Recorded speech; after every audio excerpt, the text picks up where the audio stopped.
Number 1. The 1903 Iroquois Theater Fire. The fire at the Iroquois Theater occurred on December 30th, 1903. In Chicago, United States, the Iroquois Theater had opened only about 5 weeks before the disaster. Management even advertised it as being absolutely fireproof. On the day of the incident, the theater was filled with around 1,700 to 2,000 spectators, most of them women and children, as the popular musical Mr. Bluebeard was being performed during the Christmas holiday season. During the second act of the performance, an arc spotlight above the stage sparked and ignited a highly flammable muslin curtain. At first, stage crew members attempted to extinguish the flames using simple fire extinguishers, but they failed. The flames quickly spread to stage props and decorative backdrops. An actor attempted to calm the audience and urged them to remain seated. However, as the fire grew larger and smoke began filling the auditorium, panic became unavoidable. The audience rushed toward the exits. Fatal problems occurred because many doors opened inward, making them impossible to open against the pushing crowd. Several emergency exits were locked. Many victims did not die from burns, but from being trampled, inhaling toxic smoke. In less than 30 minutes, the fire had consumed nearly the entire interior of the theater. Firefighters from the Chicago Fire Department arrived at the scene, but the fire was already out of control. Approximately 602 people died. Hundreds more were injured. Many of the victims were children. Number 2. The Triangle Shirtwaist Factory Fire. The Triangle Shirtwaist Factory Fire occurred on March 25, 1911 in New York City, inside the Ash Building. Before the fire, the garment factory produced women's blouses known as shirtwaists. The factory operated on the 8th, 9th, and 10th floors of the Ash Building. Most of the workers were young women between the ages of 14 and 23. They worked under harsh conditions, long hours, low wages, and an unsafe working environment. Some exit doors were frequently locked to prevent theft and unauthorized breaks. The fire is believed to have started from a discarded cigarette that ignited a pile of cotton fabric scraps on the 8th floor. Because the factory was filled with highly flammable materials such as fabric and wooden tables, the flames spread rapidly. The building had no automatic sprinkler system, and the internal fire hoses failed to operate properly. Some workers on the 10th floor managed to escape through the stairs and rooftop. However, many workers on the 9th floor were trapped because one of the exit doors was locked. The fire escape collapsed due to intense heat, and the elevators were only able to make a few trips before breaking down. In desperation, several workers jumped from the windows to escape the flames. Firefighters arrived quickly at the scene. However, their ladders could only reach up to the 6th floor. The fire was eventually extinguished within approximately 30 minutes. A total of 146 people lost their lives in the tragedy. Number 3. The Station Nightclub. The Station Nightclub fire occurred on February 20th, 2003 in West Warwick, Rhode Island, United States. The nightclub was filled with approximately 460 people, exceeding its official capacity of about 404. The band Great White began performing on a small stage inside a room decorated with highly flammable acoustic foam soundproofing material. The band's tour manager ignited stage pyrotechnics as an opening effect for the song. Sparks from the fireworks ignited the acoustic foam on the walls and ceiling behind the stage. Within seconds, the foam caught fire, and the flames began spreading rapidly throughout the room. Within 30-60 seconds, most of the stage area was engulfed in flames. Thick black smoke quickly filled the room, containing toxic gases produced by the burning synthetic foam. Many patrons initially believed the fire was part of the performance. As the fire intensified, panic broke out and people rushed to escape. Most attempted to exit through the main entrance rather than the emergency exits. Firefighters arrived within minutes. However, within approximately 5 to 6 minutes, the entire building was engulfed in flames. Many victims died from inhaling toxic smoke rather than from direct burns. The tragedy claimed 100 lives and injured more than 200 people. Number 4. Black Saturday. The event occurred on February 7, 2009, in the state of Victoria, particularly affecting areas such as King Lake, Marysville, and Bendigo. The summer of 2008-2009 was one of the hottest in Victoria's history. In the week leading up to the disaster, temperatures rose dramatically due to a prolonged heat wave. On February 7, 2009, temperatures reached 46.4 degrees in Melbourne, which was a record at the time.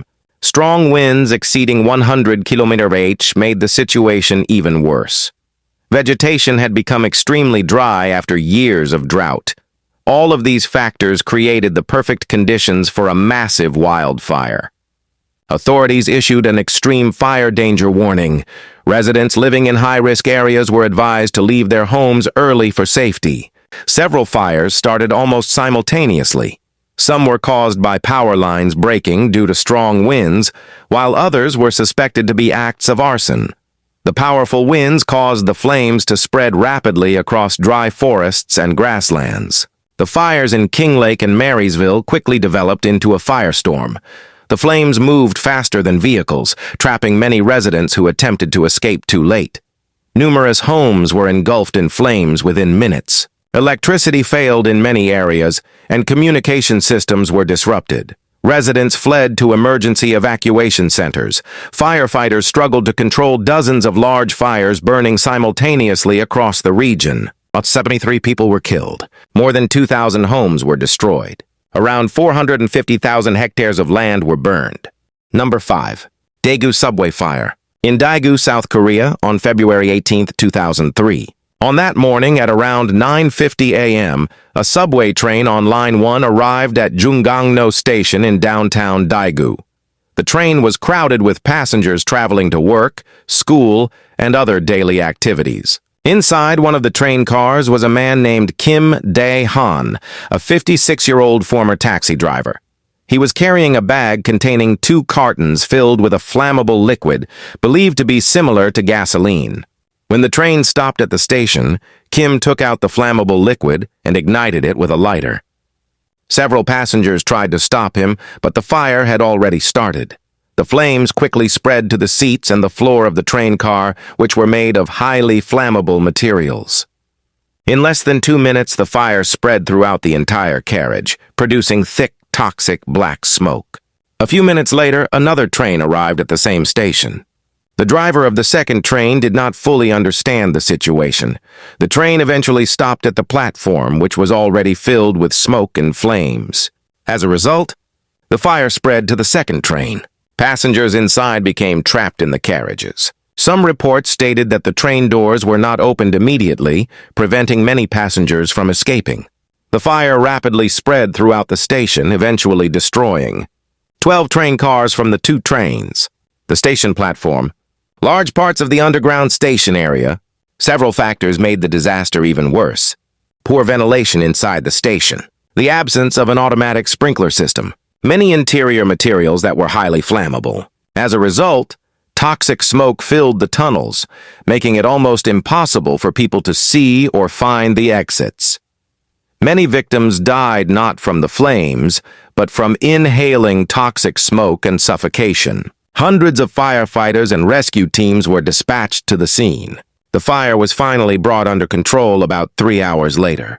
The final toll was devastating. 192 people were killed. More than 150 people were injured. Number 6. The MGM Grand Fire. In Las Vegas on November 21, 1980, the luxurious MGM Grand Hotel was filled with over 5,000 guests. The hotel stood 26 stories tall, with more than 2,000 rooms, making it one of the largest hotels in the world at the time. The day began like any other.